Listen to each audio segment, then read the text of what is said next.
kondisi Gus Nur tetap dalam keadaan sehat dan beliau tetap istiqomah berdakwah dan tentunya tetap di jalur Islam yang lurus ini. Insya Allah beliau tetap di jalur ini.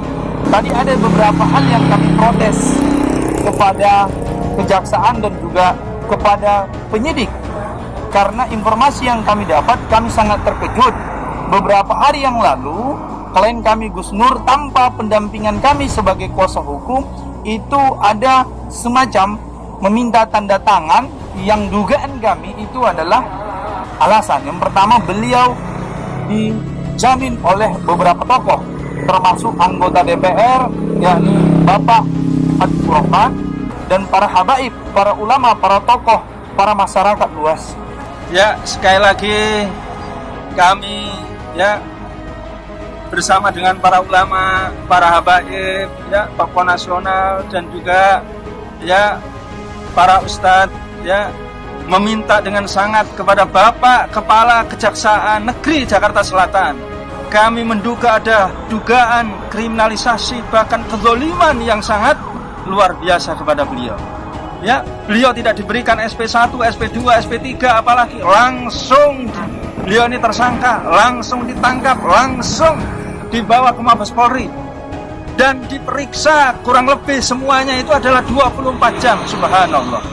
Dan di dalam selnya menurut cerita beliau ada yang 2 orang positif, kemudian ada yang 1 meninggal, subhanallah. Beliau ini dijamin oleh hampir 100 lebih para ulama, para habaib, para tokoh, para mubaligh, bahkan keluarganya Pak Amin Rais, bahkan juga anggota DPR RI. Ya Allah, Bapak Habibur Rahman menjamin. Kurang apa?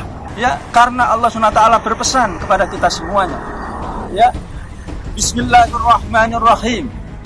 Walladzina yu'dzunallaha wa rasulahu la'anahumullahu fid dunya wal akhirah. Sesungguhnya orang-orang yang menyakiti Allah SWT dan Rasulnya, la'anahumullahu fid dunya wal akhirah, maka Allah SWT akan memberikan laknat di dunia dan di akhirat. Menghina Rasulullah, menghina Al-Quran, termasuk itu adalah menyakiti Allah SWT dan Rasulnya. Menyakiti ulama, menista habaib, dan juga termasuk menista mubaligh, karena mubaligh ini adalah pewaris Nabi. Maka ini juga menyakiti Allah SWT dan Rasulnya. Gus Nur ini selama 60 hari di Mabes Polri itu pihak keluarga, apalagi istrinya, wakil keluarga saja tidak bisa ketemu kepada beliau.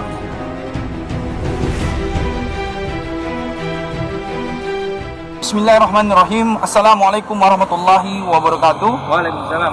Kami dari tim advokasi pembelaan Gus Nur, alhamdulillah hari ini hari Rabu tanggal 23 Desember 2020 datang ke Kejari, Jakarta Selatan dalam rangka pelimpahan dari penyidik Bareskrim Mabes Polri kepada Kejaksaan Negeri Jakarta Selatan, yang mana tepat pada hari ini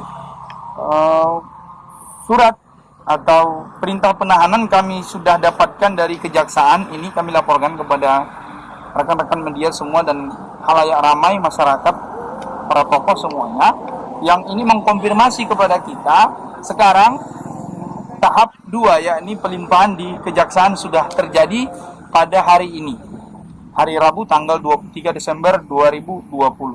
Dan kami juga ingin memberitahu informasi kepada khalayak ramai ini, kami sudah melakukan permohonan kepada Kepala Kejaksaan Negeri Jakarta Selatan perihal kami meminta agar klien kami Gus Nur ditangguhkan. Dan informasi selanjutnya kepada rekan-rekan media dan khalayak ramai bahwasanya kondisi Gus Nur tetap dalam keadaan sehat dan beliau tetap istiqomah berdakwah dan tentunya tetap di jalur Islam yang lurus ini. Insya Allah beliau tetap di jalur ini. Dan selanjutnya tadi ada beberapa hal yang kami protes kepada kejaksaan dan juga kepada penyidik, karena informasi yang kami dapat kami sangat terkejut. Beberapa hari yang lalu klien kami Gus Nur tanpa pendampingan kami sebagai kuasa hukum itu ada semacam meminta tanda tangan yang dugaan kami itu adalah kelanjutan penyidikan. Secara kitab undang hukum acara pidana dan juga secara administratif ini tidak dibenarkan, karena apapun halnya dalam hal penyidikan, apalagi itu dalam di BAP berkas acara pemeriksaan, mestilah klien kami ini didampingi oleh pengacara atau kami selaku kuasa hukumnya. Tetapi pada faktanya baru bangun lagi kondisi Gus Nur atau klien kami ini baru diminta tanda tangannya, dan tadi terkonfirmasi walaupun kami minta mana yang disebutkan oleh klien kami tadi itu, tetap tadi penyidik tidak menunjukkan kepada kami, dan mestinya ini juga menjadi catatan pada kami ada beberapa hak klien kami yang tidak dipenuhi dalam rangka ini.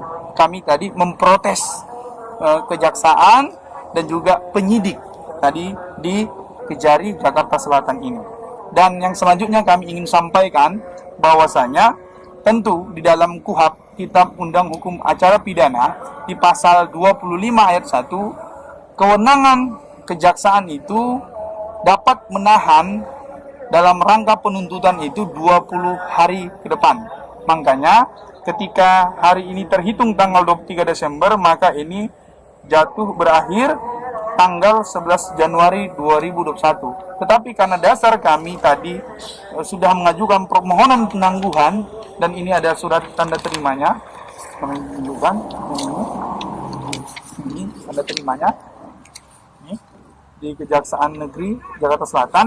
Kami meminta dengan sangat agar kebijaksanaannya, karena ini adalah kewenangan kejaksaan, kami meminta kepada Kepala Kejaksaan Negeri Jakarta Selatan untuk memberikan keputusan yang bijaksana, yakni memberikan penangguhan terhadap klien kami, yakni Ustadz Gus Nur, karena berbagai macam alasan. Yang pertama, beliau dijamin oleh beberapa tokoh, termasuk anggota DPR, yakni Bapak Habibur Rahman, dan para habaib, para ulama, para tokoh, para masyarakat luas. Insya Allah ini menjadi catatan besar kepada Kepala Kejaksaan Negeri Jakarta Selatan sehingga mengabulkan permohonan kami. Dan selanjutnya, beliau adalah seorang ustadz yang memiliki pesantren dan banyak santri yang mesti beliau didik, yang mesti beliau cukupkan dari segi pendidikan baik maupun ekonominya. Oleh karena itu, kami meminta dengan sangat agar klien kami dapat ditangguhkan. Terima kasih. Assalamualaikum warahmatullahi wabarakatuh. Ya, sekali lagi kami bersama dengan para ulama, para habaib, tokoh nasional, dan juga para ustadz meminta dengan sangat kepada Bapak Kepala Kejaksaan Negeri Jakarta Selatan untuk memberikan kebijaksanaannya penangguhan terhadap Gus Nur. Kenapa? Alasan kami yang pertama, bahwa Gus Nur ini benar-benar kami menduga ada dugaan kriminalisasi, bahkan kezaliman yang sangat luar biasa kepada beliau.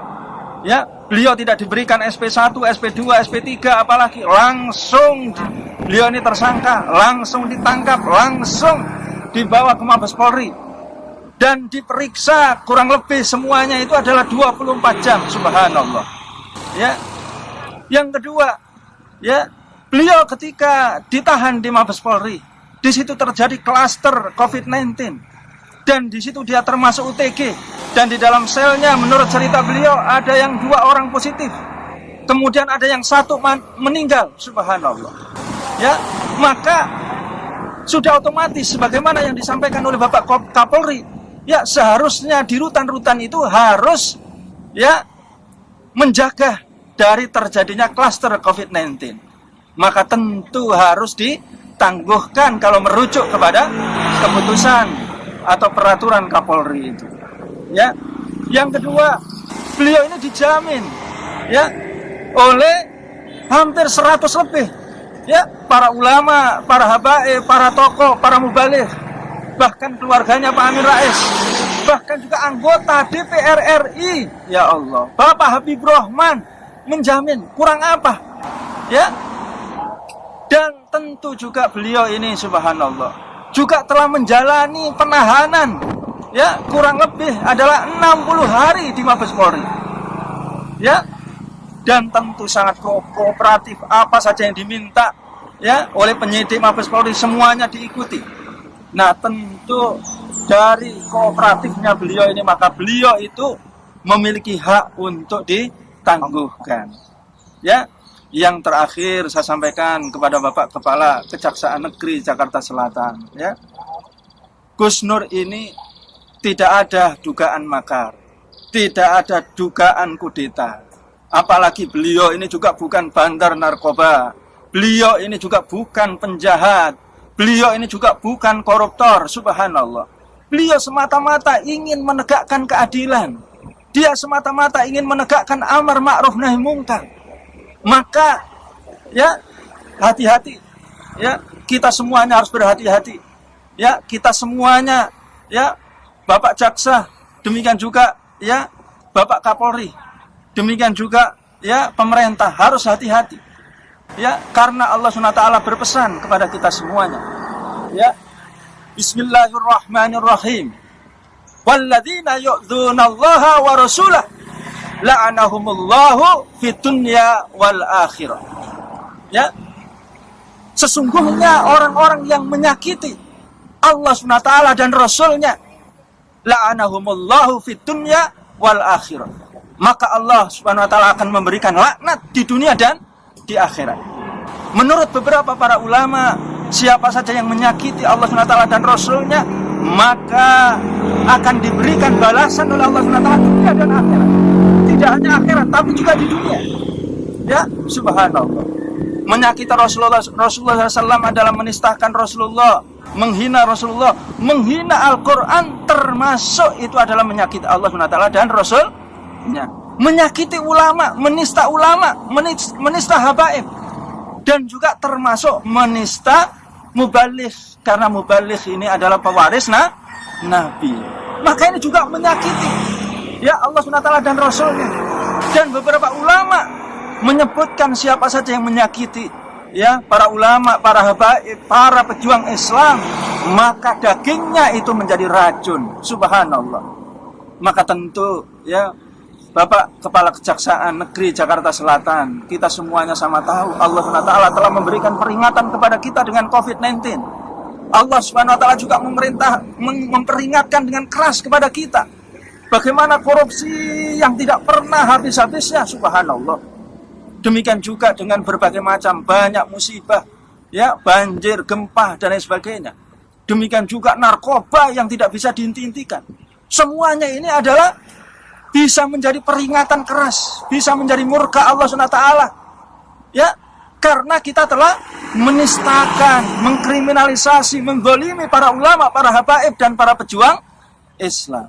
Oleh karena itu sekali lagi, ya, kami sampaikan kepada Bapak Kepala Kejaksaan Negeri Jakarta Selatan, tidak ada alasan untuk tidak memberikan hak yang ini adalah haknya Gus Nur secara hukum. Dan dengan proses yang sangat kooperatif tadi itu, subhanallah, ya, Gus Nur ini, ya, selama 60 hari di Mabes Polri itu, ya, pihak keluarga, apalagi istrinya, wakil keluarga saja tidak bisa ketemu kepada beliau. Subhanallah. Nah, semua yang saya sampaikan ini mudah-mudahan mengetuk, ya, hati nurani, ya, mengetuk moral, mengetuk keimanan, ya, demi menyelamatkan negeri kita, demi menegakkan keadilan, demi menegakkan amar ma'ruf nahi mungkar. Ya, alhamdulillahirabbil alamin. Assalamualaikum warahmatullahi wabarakatuh.